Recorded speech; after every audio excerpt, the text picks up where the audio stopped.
Have you ever taken a moment to stop and ask yourself, at this point, do I define what success looks like? Maybe for your years ahead, for your kitchen, for your event that's coming up, for the current shift, or even for the dish that you're putting together. You see, over the last 30 years, I've had a lot of conversation, and hands down, every chef I speak to wants to be successful.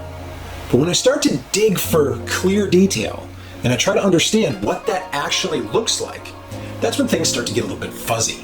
From my career, I came to the clear realization that the problem is that no one can see a vision you have without you clearly defining it. And more often than not, that keeps us stuck where we are. So we end up working 70, 80-hour weeks, filling the gaps ourselves, believing that the team and the people supporting us should know what we want. Now, if that's how you define success, then I'd like to twist your mind a little bit, because I think that's actually building dependence.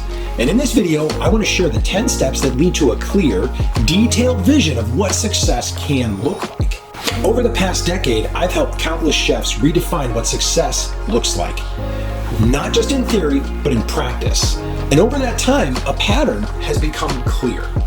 When your kitchen runs with structure, you're not just serving excellent, well-crafted food. Success isn't a mistake.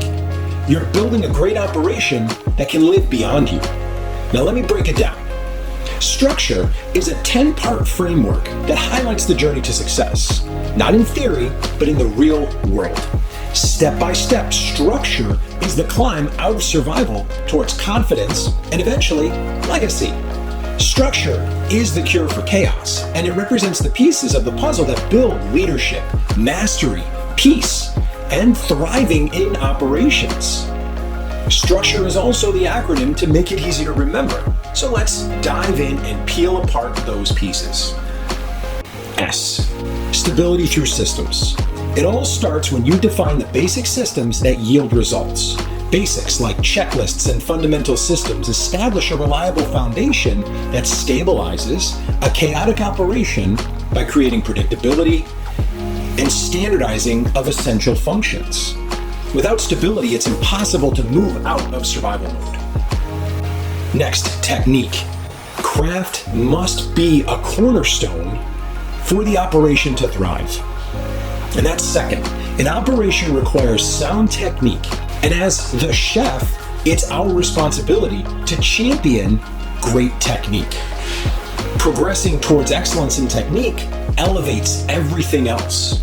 And if you're not building the fundamentals, then the foundation won't be strong enough to build anything else on top of. The next piece is resourcefulness.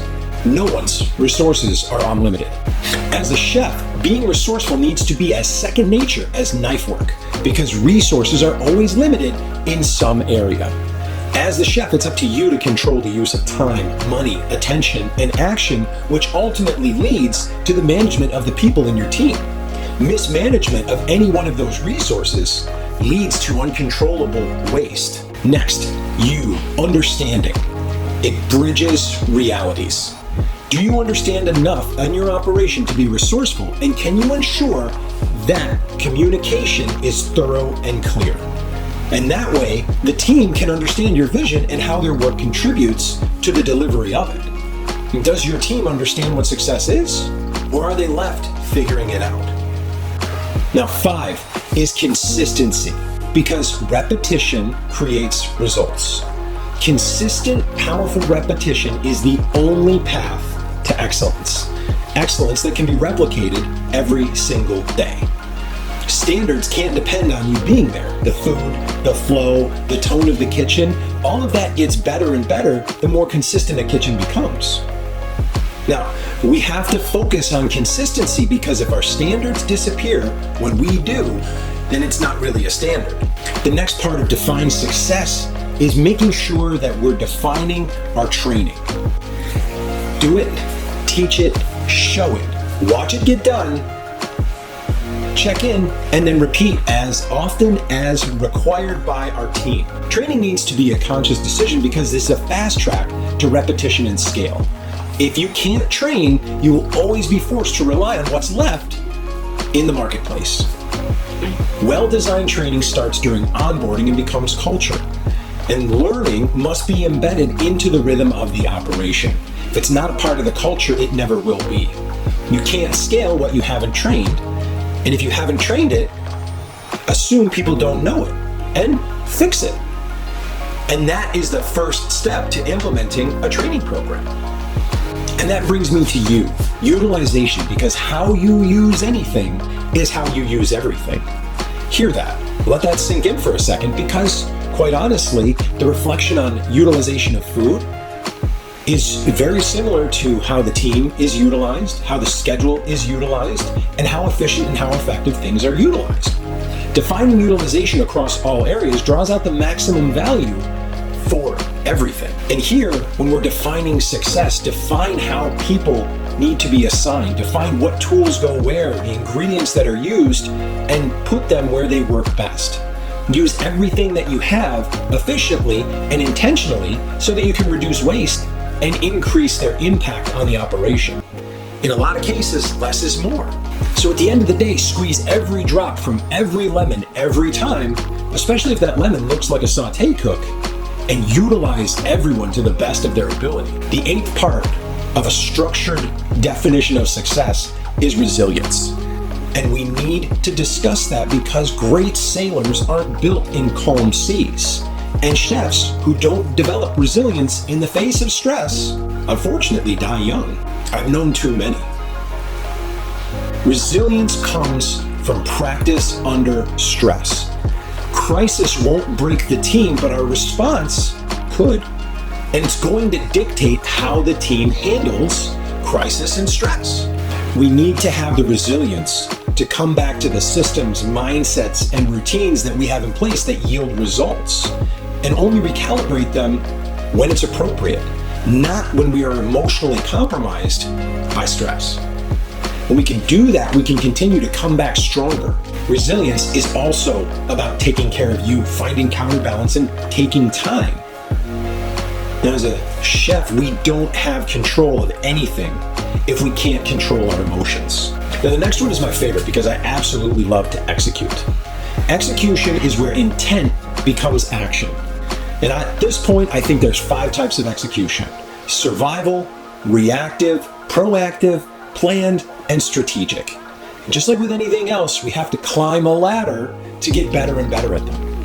Execution becomes impactful when it's proactive, planned, and strategic. In the end, everything comes together on the plate. How it gets there is fair game for defined vision. Leadership shows up in how the kitchen delivers, not just what it plans. So at the end of the day, nothing matters without execution, so make it count. And finally, the 10th step here is to be the architect of your program. I've found that chefs wear countless different hats, and acting as an architect, wearing that hat allows us to build strategic vision and lead with foresight. With systems in place and a stable team, you focus on legacy, growth, and innovation, and you move away from operator to visionary. Essentially, define what the future looks like and take that team on that journey. Be their guide because you have the technique, the training, the systems in place. Now, when you don't define success, you operate by default and you manage by chaos. And chaos is loud. It's chaotic by definition. And it leaves us in a place where we're reactionary and, quite honestly, it's exhausting. But structure is quiet. It's methodical. It comes from defining success. It's steady and it's intentional. And it gives you something most chefs don't feel very often: control, clarity, and confidence in what lies ahead and what their team is going to execute. If you're the only reason that the wheels aren't falling off, then it's time to lead differently. Success isn't a mystery. It comes from a crafted structure. It's a process, and that process is learnable, teachable, and scalable. And this is what I help executive chefs do every day: building structure and supporting chefs to not just survive, but to thrive. And with that, build teams that operate with excellence in mind, even when you're not in the room. If you find this video useful, I invite you to share it. Be sure to like, subscribe, and comment below for more. Thank you for watching, and I look forward to seeing you in the next video.